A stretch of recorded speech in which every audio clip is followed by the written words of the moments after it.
สรุปบทสัมภาษณ์ผู้ประสบภัยแบบละเอียดหลังจากที่หลายคนถกเถียงกันว่าเขาเจ้าเขาทำตั้งแต่มื้อใดเข้าไปเฮ็ดหยัง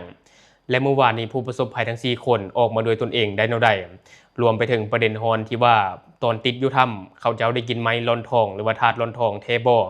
อีพีนี้มีคำตอบชัดเจน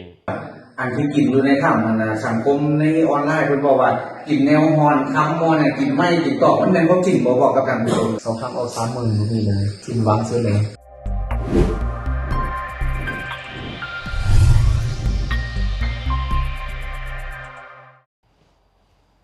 สบายดีท่านผู้ชมยินดีต้อนรับเข้าสู่รายการ Talk the New มื้อนี้ทางรายการจะมาสรุปบทสัมภาษณ์ผู้ประสบภัยแบบละเอียด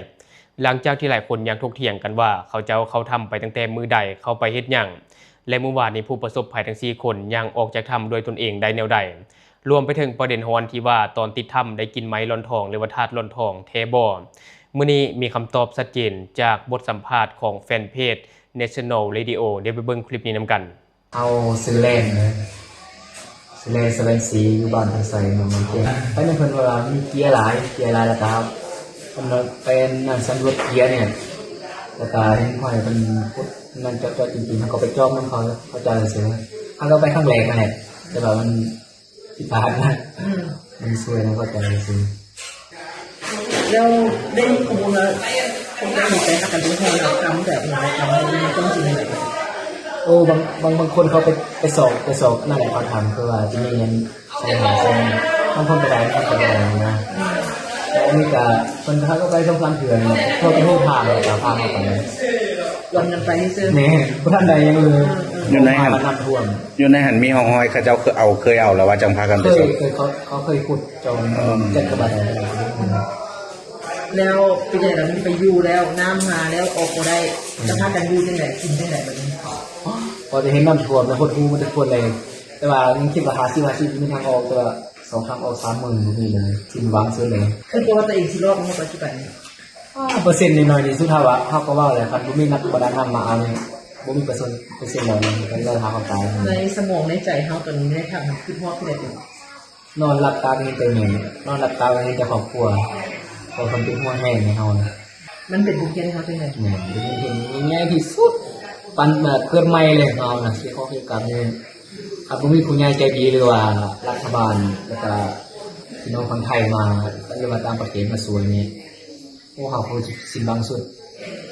ว่าเขาขอบใจเขาจะหลายๆแท้ส่วนสุดๆที่หาชีวิตใหม่ของผมไปนี่เมื่อไหร่ก็เมื่อยเอาให้เงินสุดท้ายเลยอันออกมาจากหูหันทีนี้สภาพจิตใจเป็นยังไงมาฮอดตอนนี้วินาทีนี้ผู้คนโล่งใจเลยความสิ้นหวังยังปั้นได้เกิดใหม่เท่าไหร่ถ้าจะว่าอันน่ะพากันกินแนวฮอนคำแม่นี่รีบอกกินไหมแนวไม่กินก็บางคนก็กินแล้วก็มันหิวแห้งนะบางคนก็กินไม่อะไรเพราะว่าเขาบอกกินไปตั้งนั้นนั่นแหละมันนิดมันน้อยเพราะว่ามันมีข้อมูลรับครบทางนะคะแต่เป็นฮอนเอาคำไปเอาคำต่างๆไปขายหรือว่าเป็นการลักลอบเป็นสิ่งอย่างที่ใดอย่าใครว่าคำนี้ฟังแล้วเข้าไปแม่ยังท่านให้บริโภคแม่เพราะว่าแต่ละคนเนี่ยมันหัวคนที่มันอยู่นี่ไปลบๆเนี่ยมันมีคำเขาไปสอบจอมเลยสิหากินตามสดนนรถในนี้แต่ก็มีกลุ่มไม่น้อยเนาะให้กันแต่เขาก็ไปเข้าข้างเลยก็จวบเลยคือว่าในการในตอนเขาอยากมาจะทำใช้เวลาเป็นอะไรประมาณจะกิโลเขาคงแบบเขาประมาณเข้าไปประมาณชั่วโมงนึงออกมาประมาณชั่วโมงนึงขั้นปกติเป็นแล้วมื้อเช้านี่เด็กออกมาตอนบ่ฮู้หมู่เลยแต่ว่าโดนที่สุดเอามาเสี่ยงสุดเลยออกมาจังไหนนำหลังกู้ภัยน่ะมุดน้ำออกมาหรือว่ายางออกมามุดน้ำออกมาเลยใช้มุดน้ำ3-4 บอลเขาดูแหงแล้วไม่แหงแล้วไอ้คนก็เกี่ยวกับเขาไปเอาเลยแต่เขาอดไว้เขาตรงความเลยเสี่ยงมาเลยโอ้ก็ดีใจขอบใจรัฐบาลและคนนี้จะดีว่าภายในประเทศบ้านประเทศหรือว่าผู้อุปถัมภ์อย่างยุตาบ้านไทยชีวิตในโภคาประจำแล้วขอบใจมาอยู่ซึ้งเลยในนี้เนอะบ้านในชีวิตไม่นำถูกฐานนี่แค่ตั้งประเทศอยู่ในประเทศแต่ละองค์แต่ละขั้นตอนขอบใจแท้ให้อันชีวิตในข้าพเจ้าเด้อสิเฮ็ดดีบ่โอ้ต่อไปนี่เด้เข เขาแนะนำก็ต้องเฮ็ดแบบนี้แบบเสียงแบบนี้นะเด้อเขาแนะนำพี่ๆน้องๆหมู่ๆเพิ่นเป็นนั่นล่ะ สบายดีเจ้าแนะนำตัวครับท่านผู้ชมในสุรองซื้อจังไหนครับ สบายดีสื่อมืด นามสกุล น้องสุมดี อยู่บ้านไหน มานาคาใหญ่ นาภายในเมือง เมืองน้องแก้ง แบ่งใช้สมบูรณ์ท่านผู้ชมอยากให้เล่าสู่ท่านผู้ชมฟังในว่าลงไปถ้ำไปกับคนมื้อนั้น ทีมงานไปสอนทุกสอนทีมหาคน เจ้า เดียว มื้อนั้นตั้งใจไปเอาปลาหรือไปเอาเนี่ย เอาตัวเจี๊ย ตัวเจียแบบตัวเจียเนาะมื้อนั้นเนาะ5 คนแม่นบ่ไปแล้วเหตุการณ์เป็นจังไดเล่าสู่ท่านผู้ชมฟังหน่อยนึง เหตุการณ์จากคนโตกคนบ่โตกบ่ฮู้เพราะว่าดูทางมันมืดเนาะ เจ้า แต่ที่ทราย แต่ได้ไฟฉายตลอด เนี่ย หลังนี้เจ้าของจะรู้ว่าออกมาอะไรแล้ว หลังจากที่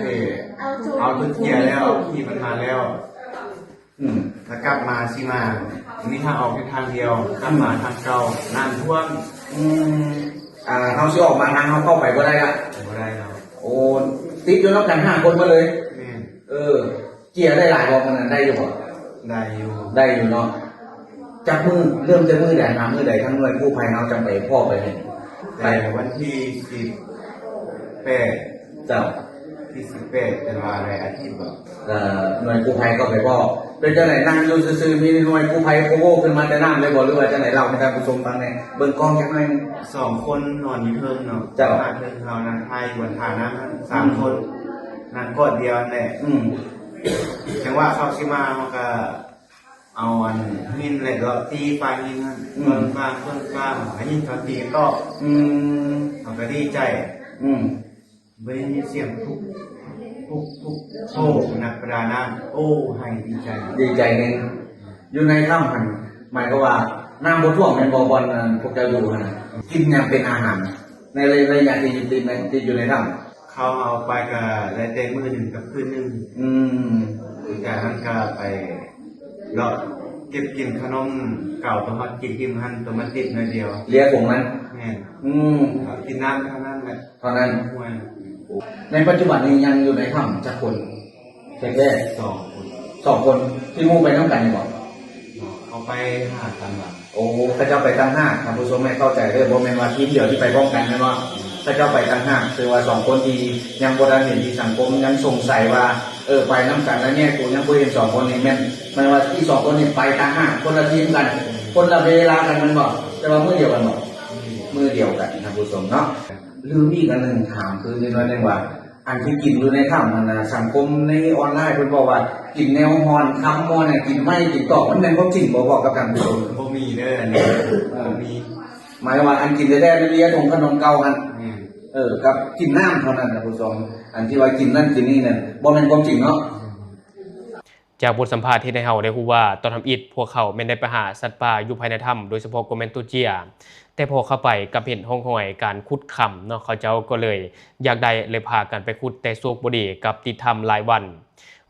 โดยท้าวมืดผู้ประสบภัยคนทำอิฐที่ได้รับการช่วยเหลือออกมาจากถ้ำได้ให้สัมภาษณ์ว่าพวกตนได้เข้าไปถ้ำตั้งแต่วันที่18พฤษภาคมแล้วก็ติดอยู่ในถ้ำจนถึงวันที่27พฤษภาคมซึ่งได้รับการช่วยเหลือออกจากถ้ำในวันที่29พฤษภาคมอย่างปลอดภัยตอนนี้ท้าวมืดได้ไปรักษาตัวอยู่ที่ห้องหมอชุมชนอยู่ที่เมืองลงแจงส่วนอีก2 คนที่ยังบ่พบและบ่ได้อยู่ในกลุ่ม5 คนนี้ก็ย้อนว่าเขาเจ้าเป็นคนละกลุ่มกันและเขาทำคนละเวลากันซึ่งถ้านับตั้งแต่วันที่18จนถึงวันที่31พฤษภาคมก็คือมื้อนี้แสดงว่าทั้ง2 คนติดอยู่ในถ้ำเป็นเวลา13 วันแล้วท่านผู้ชมตอนนี้ก็ยังบ่รู้ชะตากรรมว่าจะเป็นอะไรเนาะและบัดนี้มาเบิ่งประเด็นที่ว่าเมื่อวานนี้ผู้ประสบภัยทั้ง4 คนได้ย่างออกจากถ้ำโดยตนเองซึ่งมันบ่แม่นเรื่องบังเอิญและบ่แม่นปาฏิหาริย์มันเป็นย้อนทีมกู้ภัยและดมหาปากน้ำที่ไหลเข้าถ้ำและเร่งระบายน้ำออกจากถ้ำภายใต้เทคนิควิชาการปิดหัวปล่อยท้ายระบายกลางเฮ็ดให้น้ำอยู่ภายในถ้ำลดลงอย่างไววาพอผู้ประสบภัยทั้ง4 คนสังเกตเห็นว่าน้ำภายในถ้ำลดลงอย่างไววาก็ได้พากันย่างออกมาก่อนที่ทีมงานกู้ภัยจะเข้าไปช่วยเหลืออันนี้เป็นความเก่งของทีมกู้ภัยลาวไทยรวมถึงแบ็คกราวด์อยู่ฝั่งไทยว่าจะเป็นกรมวิทยาศาสตร์ใต้น้ำกรมพยากรณ์อากาศกรมธรณีวิทยาที่ได้ร่วมกันวางแผนเข้าไปที่ได้ร่วมกันวางแผนจนได้ให้ภารกิจนี้สำเร็จและบัดนี้มาฮอดคำถามที่หลายคนยังค้างคาใจว่าตอนที่ผู้ประสบภัยติดอยู่ในถ้ำเขาเจ้าได้กินไม้ลอนทองหรือว่าธาตุลอนทองเทบ่ ซึ่งจากบทสัมภาษณ์ถือว่ามีความย้อนแย้งท่านผู้ชมเพราะว่าท้าวมืดผู้ประสบภัยโควิดที่ได้รับการช่วยเหลือออกมาในวันที่29พฤษภาคมนั้นได้ให้สัมภาษณ์ว่าบ่ได้กินแต่หนึ่งใน4ผู้ประสบภัยที่ย่างออกมาตามหลังหันกลับให้สัมภาษณ์ว่าบางคนก็กินบางคนก็บ่กิน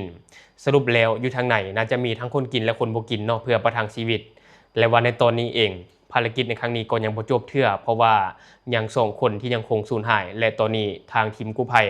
ก็ได้ระดมกำลังค้นหาอย่างเต็มกำลังเลยจะได้ก็ตามเนาะทางรายการของเราก็ขอเอาใจช่วยขอให้พบไวๆนี่และขอให้ทีมงานกู้ภัยทุกคนปฏิบัติหน้าที่โดยความปลอดภัยและทางรายการของเราก็ยังคงจะเกาะติดสถานการณ์นี้ถ้ามีความคืบหน้าแนวใดทางรายการจะเก็บมาอัปเดตให้กับท่านผู้ชมได้ทราบตื่นทุกคนมีความคิดเห็นแนวใดกับข่าวนี้ก็อย่าลืมคอมเมนต์แลกเปลี่ยนกันได้อย่าลืมเนาะสนับสนุนกันโดยการกดติดตามช่องขอขอบใจ